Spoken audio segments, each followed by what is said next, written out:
सुनेंगे, समझेंगे और अपने ऊपर अप्लाई करेंगे तो आप भी कल से इसके एक्सपर्ट हो जाएंगे।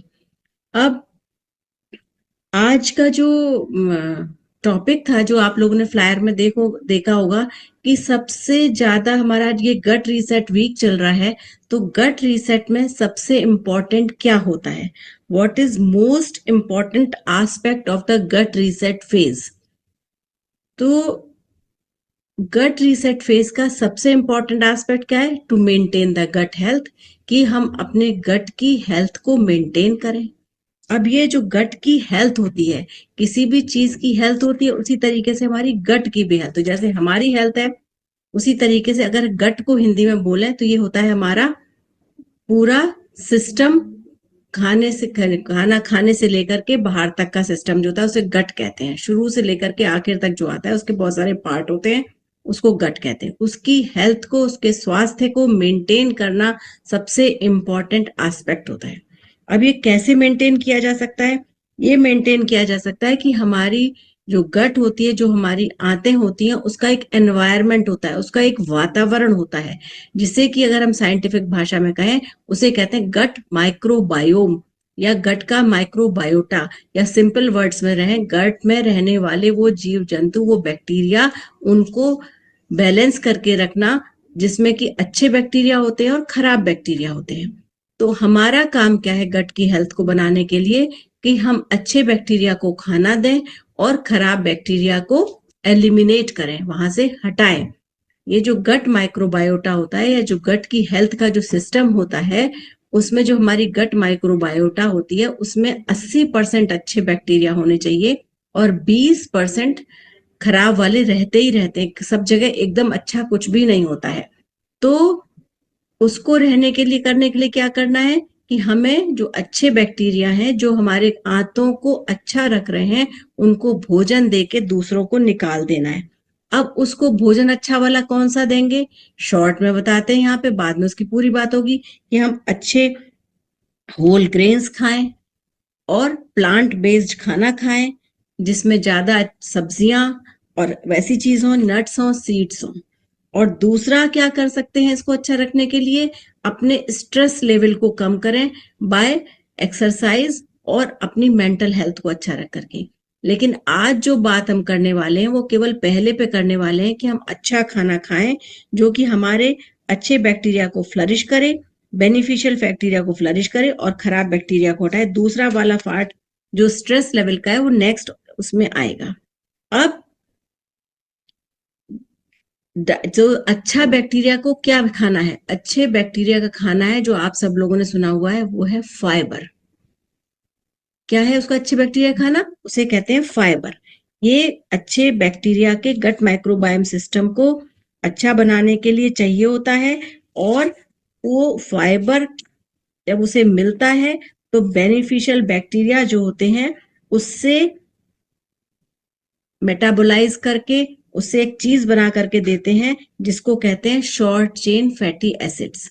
सबसे इंपॉर्टेंट चीज यही है। और ये शॉर्ट चेन फैटी एसिड्स ये होते हैं जो बन करके हमारी जो बहुत सारी बातें हम आपने डॉक्टर साहब ने बताई, कि हमारे बावल मूवमेंट को अच्छा रखता है, हमारी आंतों के जो मोबिलिटी होती है उसको अच्छा रखता है, हमारे इम्यून सिस्टम को अच्छा रखता है, हमारे गट ब्रेन फंक्शन को अच्छा रखता है और हमारे ब्लड शुगर लेवल को अच्छा लगता है।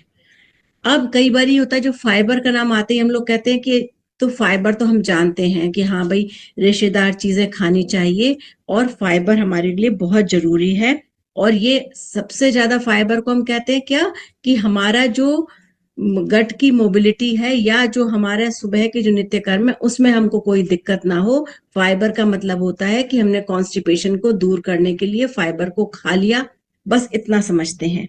लेकिन ये इतना ही नहीं है, ये हमारी गट की मोबिलिटी को तो अच्छा रखता ही रखता है, उसके अलावा ये हमारे हेल्थ, स्किन की हेल्थ को, जो हमारी त्वचा की हेल्थ है उसको भी अच्छा रखता है। हमारे जो गॉल ब्लैडर नाम की पित्ताशय जो बहुत सारे लोगों का निकल चुका होगा, उसकी हेल्थ को अच्छा रखता है। ये हमारे हार्ट हेल्थ को, दिल के है जो हमारा होता है उसको अच्छा रखता है, हमारी प्रतिरोधक क्षमता को बढ़ाता है, हमारे कोलेस्ट्रॉल के लेवल को मेंटेन करने में काम आता है। ये हमारे जो बहुत सारे लोगों ने सुना होगा कि शुगर का जो लेवल होता है हमारे बॉडी में, ब्लड शुगर लेवल को मेंटेन करने में काम आता है। ये जो कोरोनरी आर्टरी डिजीज जिसे हम लोग अपनी भाषा में कहते हैं और आप लोग कहते हैं हार्ट की संबंधित बीमारियां, हार्ट अटैक, उसको बचाने में, उसको प्रिवेंट करने में, उसमें काम आता है। ओबेसिटी, मोटापा को रोकने में काम आता है। अगर हो गया है तो फिर से नॉर्मल वेट की तरफ लाने में काम आता है। इसके अलावा बहुत सारे कैंसर से, जिसमें कि ब्रेस्ट कैंसर है, जिसमें कि कोलन कैंसर है, जिसमें कि हमारा ड्यूडेनल कैंसर है, या हमारी जो आंतों के कैंसर से बचाने के काम में आता है। अब जिन लोगों ने नोट किया होगा उन्होंने देखा होगा कि कितनी सारी चीजों में एक छोटी सी चीज जो है वो कितनी सारी चीजों में काम आ रही है। अब ये जो फाइबर होता है ये है क्या? What is fibre? अभी आएगी, पता तो लग गया कि हमें फाइबर खाना है और फाइबर हमारी इतनी सारी चीजों में काम आता है, पर ये फाइबर है क्या? ये फाइबर हमारे लिए हमारी गट हेल्थ का वो ईंधन है, ये फ्यूल है, जो कि नित्य प्रति खाने के हर खाने में, ब्रेकफास्ट में, लंच में, डिनर में हमारे को उसकी आवश्यकता होती है। ये एक कॉम्प्लेक्स कार्बोहाइड्रेट है। कॉम्प्लेक्स कार्बोहाइड्रेट का मतलब ये है तो ईंधन, जो कि, लेकिन ये ईंधन ऐसा है जो हमारे को सब कुछ अच्छा करके शरीर में अवशोषित हुए बिना, शरीर में पचे बिना शरीर से बाहर निकल जाता है। मतलब हमने उसे खाया, उसने हमारे शरीर को अच्छा किया, लेकिन शरीर में एब्जॉर्ब नहीं होता, शरीर से बाहर चला जाता है और not digested in the body. और लेकिन ये किसको खाना दे जाता है इतनी देर में? अच्छे बैक्टीरिया को खाना दे जाता है। और अच्छे बैक्टीरिया, अगेन मैंने जो बताया था, उसे शॉर्ट चेन फैटी एसिड्स बना लेते हैं। और ये शॉर्ट चेन फैटी एसिड, बार बार नाम आएगा, ये आपको क्या करते हैं, शॉर्ट चेन फैटी एसिड्स क्या है, इसके बारे में हम डिटेल में थोड़ी सी बात थोड़ी देर में करेंगे। अब ये फाइबर ऐसी क्या चीज है जो कि हमारे को इतने सारे फायदे दे देता है? ये फायदे इसलिए देता है कि जो हमारे शरीर में जाता है और हमने कहा एब्जॉर्ब नहीं होता। जब आपको एब्जॉर्ब नहीं होता तो, लेकिन हमारी आंतों में तो जा रहा है, हमने खाया, हमारे मुंह से गया, हमारे पेट में गया, हमारी आंतों में चला गया, एब्जॉर्ब नहीं हुआ। लेकिन ये बहुत सारे काम कैसे करता है? ये बहुत सारे काम करता है, उसे कहते हैं एंट्रोहिपैटिक सर्कुलेशन। उसके डिटेल में बिल्कुल मत जाइएगा, थोड़े से साइंटिफिक वर्ड्स आएंगे। एंट्रोहिपैटिक सर्कुलेशन, उसमें क्या होता है, जब भी हम कोई खाना खाते हैं तो हमारे लिवर, जो हमारा लिवर सब जानते हैं, जिगर जिसे कहते हैं, तो जो लिवर जो होता है उसमें से बाइल प्रोड्यूस होता है जब भी कोई खाना खाते हैं। और जब ज्यादा फैटी, मतलब तला भुना खाना ज्यादा खा रहे हैं, मिला हुआ फैटी मतलब ज्यादा फैट से मिला हुआ खाना खा रहे हैं, तो ये ज्यादा प्रोड्यूस होता है। अब ये जब प्रोड्यूस होता है तो ये जितनी भी चीजें होती है, तो इसका क्या काम होता है? बाइल जो प्रोड्यूस होता है, इसके काम होते हैं कि खाने को तोड़ने के काम ये आता है हमारी आंतों में। आंतों में आकर के उस फैट को तोड़ता है। किस पार्ट में तोड़ता है? उसके हमेशा हर चीज में दो अच्छी चीजें होती है, एक तो होती है टॉक्सिन, खराब चीज जो शरीर से निकल जानी चाहिए, एक होती है कुछ अच्छी चीजें भी उसके अंदर रहती हैं जो कि हमारे शरीर में एब्जॉर्ब होकर वापस चली जानी चाहिए। अब अगर हमारे पास सफिशिएंट फाइबर है, आंतों में पहुंचा हुआ है और वहां आंतों में बाइल आया, उसने उसे तोड़ा, तो ये जो फाइबर होता है वो एक स्ट्रॉन्ग बॉन्ड बना लेता है उन टॉक्सिन्स के साथ, उस बाइल के साथ जो कि उस टॉक्सिन को लेकर के आया है, और किसके साथ में? जो कोलेस्ट्रॉल एक्स्ट्रा खराब आ चुका है उसके साथ में, और उन फैट ग्लोब्यूल्स के साथ में जिनकी शरीर को आवश्यकता नहीं है। और उनके साथ स्ट्रॉन्ग बॉन्ड बना के, मैंने कहा शरीर में अवशोषित नहीं होता, वो हमारी छोटी आंत से होकर के, बड़ी आंत में होकर के, पानी के साथ मिलकर के शरीर से बाहर चला जाता है। कुछ बाइल बचा रह गया, जिसमें अच्छे पार्ट बचे रह गए, वो फिर से एब्जॉर्ब हुए, आंतों में, लिवर में गए और शरीर में पहुंच गए। ये है नॉर्मल प्रक्रिया जब हम अच्छा खाना खा रहे हैं, फाइबर रिच फूड ले रहे हैं, और ये प्रक्रिया हो गई। अब दूसरा सीन आप समझिए, हमने फाइबर नहीं खाया, हमने प्रोसेस्ड फूड खाया, जो आजकल की समस्या है। प्रोसेस मतलब बाजार से आया हुआ खाना, बहुत ज्यादा तैलीय खाना, बहुत ज्यादा शुगर वाला खाना, वो सब खा लिया और फाइबर हमारे खाने में नहीं है। अब बाइल फिर प्रोड्यूस हुआ, लेकिन उस बाइल में फिर वही काम हुए, टॉक्सिन और वो दोनों चीजें जब ज्यादा है हुए, लेकिन उस टॉक्सिन को किस में वो एब्जॉर्ब होगा, कुछ उसको अपने पास लपेटने सपेटने के लिए चीजें हमारे पास मौजूद नहीं है, तो वो फिर से एब्जॉर्ब हो गया, फिर से एब्जॉर्ब होके कहाँ चला गया, लिवर में चला गया, फिर से लिवर में चला करके जा करके फिर से गॉल ब्लैडर में कलेक्ट हो गया, लिवर का काम बढ़ गया, उसे 2 बार छाननी पड़ेंगी वो चीजें, जैसे बताया ना कि लिवर फिल्टर होता है, वो छानना पड़ेगा, बचा हुआ किडनी में चला गया, किडनी का भी बोझ बढ़ गया, दोनों के बोझ बढ़ गए, और इस तरीके से बार बार चक्कर चलता रहता है। तो ये जो बाइल है, जो ये पित्त है, वो इतना गाढ़ा हो जाता है, जिसे हम कहते हैं बजरी जैसा, जिसे कहते हैं स्लज बन गया, और ये स्लज बन करके जब गॉल ब्लैडर में जाके इकट्ठा होता है, ये आगे चल करके गॉल स्टोन में परिवर्तित हो जाता है।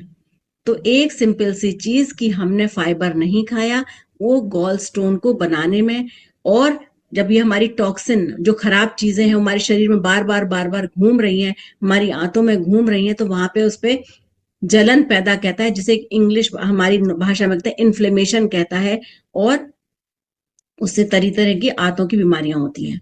इतने पे ही नहीं रुक जाता, लिवर को ज्यादा काम करना पड़ता है, आपने सुना होगा फैटी लिवर, वो सब चीजें पैदा होती हैं। तीसरा, और हमारे शरीर से हमारी जब ब्लड में चला गया ये सब फैट, वहां से लिम्फेटिक सिस्टम से हो करके हमारे हृदय की तरफ चला जाता है, और हृदय में जा करके वहां की जो धमनियां होती हैं उनमें फोम सेल्स बन करके उनकी अंदर की लाइनिंग में जमा होना शुरू हो जाता है, क्योंकि इतना गाढ़ा है, और फिर हम कहते हैं कि हमारा 50% ब्लॉक है, 60% ब्लॉक है, 90% ब्लॉक है। एक छोटी सी चीज, हमने फाइबर नहीं खाया, उससे हमारे शरीर में इतने सारे परिवर्तन हो जाते हैं, हमारी आंतों की लाइनिंग को भी ये खराब कर रहा होता है। तो ये एक सिंपल सा खाना जो हमने नहीं खाया, वो बार बार रीसर्कुलेट होकर के हमारे शरीर को इतने नुकसान पहुंचा रहा होता है। अब बाइल जब स्लजी जिसे बताया था, बहुत बार सुना होगा, बहुत सारे लोगों ने नाम सुना होगा कि नहीं मैडम वो नहीं है गॉल ब्लैडर में, हमारे अभी स्टोन नहीं बना है, और उन्होंने कहा है कि हमारा जो वो है वहां पे स्लज है, स्लज मतलब बजरी जैसा है, लेकिन वो स्लज जो बजरी जैसा आज है वो कल को गॉल स्टोन में परिवर्तित हो जाएगा। अगर हम ये स्लज ना बनने दें, शुरू से अपनी हैबिट्स को अच्छा कर लें, या जैसे ही हमको थोड़ी थोड़ी दिक्कतें हुई हैं, हमारे को खट्टी डकारें, खाना उलट के आना, हमारे को बहुत सारी परेशानियां, अपच, ये सब हो रहा है, अगर हम अपने खाने को परिवर्तित कर लें तो हम अपनी प्रक्रिया को यहाँ से वापस ला सकते हैं। तो इसके अलावा होता है, हमने कहा कोलन कैंसर को, और हार्मोन बेस्ड कैंसर जो ब्रेस्ट कैंसर और यूट्राइन कैंसर होते हैं, क्योंकि जो हमारे हार्मोन होते हैं वो भी फैट सॉल्युबल होते हैं।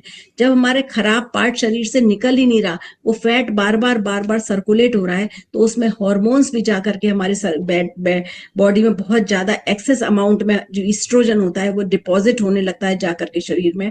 और जितने भी ये कैंसर होते हैं मोस्टली ब्रेस्ट का और यूट्रस मतलब जनन अंगों से संबंधित होता है, ये ईस्ट्रोजन रिलेटेड कैंसर होते हैं, जो कि आगे चल करके, जब आपने देखा कि मोटे लोगों में ये कैंसर ज्यादा हो रहे होते हैं, और आंतों में इन्फ्लेमेशन होने की वजह से आंतों की बहुत सारी बीमारियां, जिसमें कि कोलन कैंसर भी शामिल है, वो हो रहा होता है। एक छोटी सी चीज, एक जरा सी आदत कि हम प्रोसेस्ड फूड खा रहे हैं, हम फाइबर नहीं ले रहे हैं, हमें इतनी सारी परेशानियों में डाल सकता है। दूसरी चीज, हमारी जो गट की लाइनिंग होती है उसको खराब कर देता है, जो अच्छी चीजें एब्जॉर्ब होनी चाहिए थी वो एब्जॉर्ब नहीं होती, खराब चीजें एब्जॉर्ब हो जाती हैं, इससे हमारी शरीर की जो रोग अवरोधक क्षमता, जिसे इम्यूनिटी कहते हैं, वो भी खराब हो जाती है। हमारे को पतले दस्त आना, कभी कुछ होना, जो हमारे शरीर की चीजें एब्जॉर्ब जानी चाहिए थी वो शरीर के बाहर निकल जाना, या कॉन्स्टिपेशन होना, जो नहीं एब्जॉर्ब होना चाहिए था वो भी एब्जॉर्ब हो जाना, इनसे बहुत सारी परेशानियां और सब हो रही होती हैं। अब मैंने आपको बताया था कि ये शॉर्ट चेन फैटी एसिड्स के बारे में, कि अब हमने दूसरा सीन आया, हमने फाइबर खा लिया, हमने जैसे बताया गया वैसे फाइबर जितने अमाउंट में अभी उसकी बात आएगी उतना हमने खाया, तो हमने अपने अच्छे बैक्टीरिया को फीड कर दिया, अच्छे बैक्टीरिया को फीड कर दिया, तो पहली बात तो वो जो वहां पे सर्कुलेशन चल रहा था वो नहीं हुआ, उल्टा हुआ, नॉर्मल वाला हुआ, खराब खाना बाहर निकल गया, फैट ग्लोब्यूल्स बाहर निकल गए, फाइबर खाने से हमारे को फुलनेस की फीलिंग आती है, क्योंकि ये एब्जॉर्ब नहीं हो रहा लेकिन हमें फुलनेस की फीलिंग देता है, हमें जल्दी भूख नहीं लगने देता, हमारे खाने को आगे चलने में आराम से चल रहा होता है, कोई ब्लड शुगर के स्पाइक्स नहीं आ रहे होते हैं, क्योंकि ये खाने को धीरे धीरे करके आंतों में आगे लेकर जा रहा है, जहां पे जो चीज अवशोषित होनी चाहिए वहां पे हो रही होती है और हमारे स्पाइक्स नहीं आते हैं प्रोसेस्ड फूड के साथ जो आ रहे होते हैं। दूसरा, शॉर्ट चेन फैटी एसिड्स बन रहे होते हैं। ये क्या करता है, ये गट बैरियर को बढ़ा रहा था, आंत की अंदर की लाइनिंग में टाइट जंक्शन प्रोटीन, ये मैं कुछ नाम ले रही हूँ, उसे रटने की जरूरत नहीं, वो बना देता है, जिससे कि हमारी लाइन, अंदर की लाइन इतनी मजबूत हो जाती है। हमारे जो इंटेस्टाइनल सेल्स है, हर जगह की सेल होती है, उसका ईंधन होता है, उसको मजबूत कर रहा होता है। दूसरा क्या होता है, इम्यून रिस्पॉन्स को वही प्रोटीन, जी प्रोटीन होते हैं उनके साथ कपल कर जाता है और वहां से इम्यून सिस्टम को बूस्ट कर रहा होता है।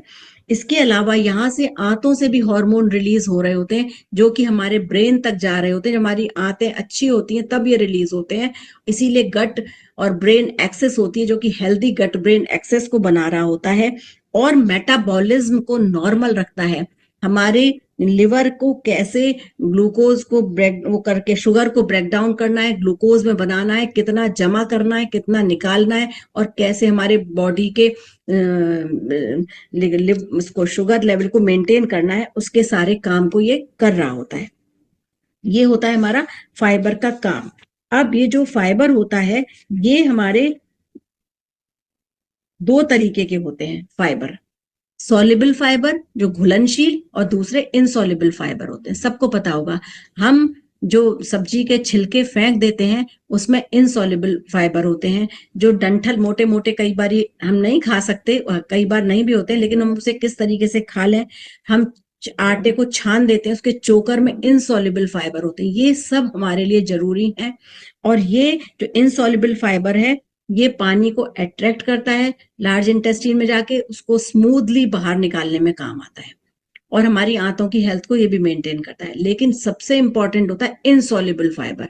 इनसॉल्युबल फाइबर होता है, जैसे उसके सोर्सेस अभी हम बताएंगे, ये भी पानी को एब्जॉर्ब करता है, हमारे शरीर में जाता है, आंतों में जाता है, जेल लाइक सब्सटेंस बना लेता है, और वहां पे जाकर के आंतों के जो अंदर का वातावरण है उसको हेल्दी बना करके, और वहां पे स्लो एब्जॉर्प्शन ऑफ कार्बोहाइड्रेट करके, भूख को कम करके, ब्लड शुगर को मेंटेन करके, खाने को बाहर, जो खराब चीजें उनको बाहर निकाल देता है, और हमारे उसकी जो गट की इंटीग्रिटी होती है उसको बना करके रखता है। ये पानी में घुल जाता है। ये किस में होता है, जो हमारे जितने फल खाते हैं, जैसे सेब हो गया, जैसे हमारे संतरे के जो रेशे हो गए, उसमें होता है।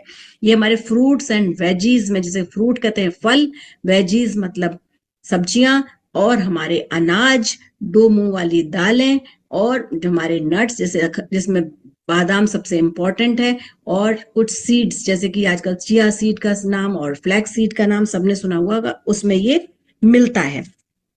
और भी अगर इंपॉर्टेंट सोर्स में चलते हैं, होल ग्रेन में मोटा अनाज, जौ में होता है, ओट्स में होता है, बाजरा में होता है। सबसे इंपॉर्टेंट बात क्या है कि हमें छानना नहीं है। गेहूं चने की रोटी बनाती है, छानना नहीं है। वेजिटेबल में बीन्स जो होती हैं, जितनी भी फलियां होती हैं, चिकपीस होती हैं, दालें होती हैं, स्वीट कॉर्न, आजकल मटर आ रही है, और प्याज है, गार्लिक है, सब में होता है। आजकल बेर आ रहे हैं, उसमें बहुत होता है। अनार में होता है, केले में भी होता है, लेकिन कच्चा केला ज्यादा अच्छा सोर्स होता है इसका करने के लिए। इसके अलावा सीड्स और वो मैंने आपको बता दिए, सोर्सेस ऑफ फाइबर ये होते हैं। इसके बाद आता है कि हमें कितना फाइबर रोज लेना चाहिए। हमको, बच्चे हों या बड़े, सबकी आंतें हैं, सबकी आंतें अच्छी रहनी है, 25 से 35 ग्राम फाइबर पर डे लेना है। और दूसरा तरीका होता है कि 14 ग्राम फाइबर पर 1000 कैलोरी जो हम खा रहे हैं हमें लेना चाहिए। अब ये 25 से 35 ग्राम कई बार हम कुछ भी कर लेते हैं और हमारे दिनचर्या के हिसाब से इतना पूरा नहीं हो पा रहा, तो यहाँ पे इंटेलिजेंट सप्लीमेंटेशन आता है, जिसमें कि हम सॉल्युबल फाइबर जो कि ऑर्गेनिकली डिराइव्ड है उसको 4 से 8 ग्राम सप्लीमेंट कर सकते हैं। बाकी खाने से लेना है, ये नहीं कि हमने सप्लीमेंट कर लिया और बाकी हम बाजार से लेकर के पिज्जा बर्गर खाएंगे, नहीं। तो हमें ये processed food, highly processed food नहीं खाने हैं, घर का बना खाना खाना है जिसमें कि फाइबर मौजूद हो रहा होता है। और ये फाइबर खाएं तो खाएं कैसे? यहाँ पे आती है बात हेल्दी प्लेट की, कि हमको हेल्दी प्लेट बनानी सी, जो हमारा हर दिन का खाना है वो हेल्दी प्लेट, एक प्लेट में खाना खा रहे होते हैं तो उसको हमें हेल्दी रखना है। उस प्लेट अगर स्वस्थ होगी तो हमारी आंतें स्वस्थ होंगी, और हमारी आंतें स्वस्थ होंगी तो हम स्वस्थ होंगे। और ये हेल्दी प्लेट तीनों टाइम होनी चाहिए, हमारे नाश्ते में, हमारे दोपहर के खाने में, हमारे रात के खाने में। और जो लोग पुराने हैं और जो लोग नए भी हैं, उन लोगों ने देखा होगा कि हेल्दी प्लेट का मतलब होता है कि अगर हमारी ये प्लेट ऐसे गोल बनी हुई है, ऐसे करके गोल प्लेट है, तो इसका आधा हिस्सा 50% हमारा सब्जियों से, फलों से, पक्की कच्ची सब्जियों से या फाइबर रिच फूड से होना चाहिए, 50%। और बाकी का जो 50% है उसमें 25% में जो कॉम्प्लेक्स कार्बोहाइड्रेट की बात आ रही थी, जिसमें मोटा अनाज हो गया, जिसमें ओट्स हो गया, जिसमें चीला हो गया, जिसमें कि रोटी हो गई, वो आता है। और बाकी का 25% दाल है जिसमें भी फाइबर है, जैसे कि हमारी कोई भी दाल है, बीन्स है, राजमा है, और वो सब चीजें, सोयाबीन की दाल, मतलब जो दालें हैं दो मुंह वाली वो आ रही हैं। तो ये प्लेट अगर हम लेंगे तो हमारे फाइबर सफिशिएंट अमाउंट में जाएगा। अब होता क्या है कि हमने ये सुबह के टाइम में फ्रूट्स ले सकते हैं, फ्रूट्स एंड वेजीज, दोपहर में सलाद खा सकते हैं, रात में सलाद खा सकते हैं, या आजकल जाड़े हैं तो जो चुकंदर का, गाजर का और टमाटर का क्रश सूप बना के गर्म करके बिना छाने, या सुबह भी इनका क्रश बिना छाने ले सकते हैं, तब भी हमारी वेजिटेबल्स हमारे शरीर में जा रही होती हैं। अब दूसरा क्या होता है कि हमको अपना ब्लड शुगर दिन भर मेंटेन करना है, हमको दिन भर अपनी आंतें सही रखनी है। तो ये नहीं कि एक बार फाइबर खा लिया, सुबह 2 गाजर खा ली तो वो रात तक का काम करेंगी, नहीं। अगर आप ये चाहते हो कि हम दिन भर अपनी आंतों को हेल्दी रखें तो हमको दिन भर फाइबर खाना पड़ेगा, वो सुबह की 2 गाजर रात तक बची हुई नहीं रहेंगी। तो इसलिए ये जो डाइटिक एसोसिएशन का कहना है, if you want fibre to regulate your blood sugar all day, you have to eat fibre all day. और यहाँ पे आपका आंसर आता है हेल्दी प्लेट। तो मुझे लगता है कि आज फाइबर जो सबसे इंपॉर्टेंट चीज है, हमारे खाने का सबसे इंपॉर्टेंट हिस्सा है, उसके बारे में आपको काफी चीजें जानकारी मिली होगी। Thank you. Back to host.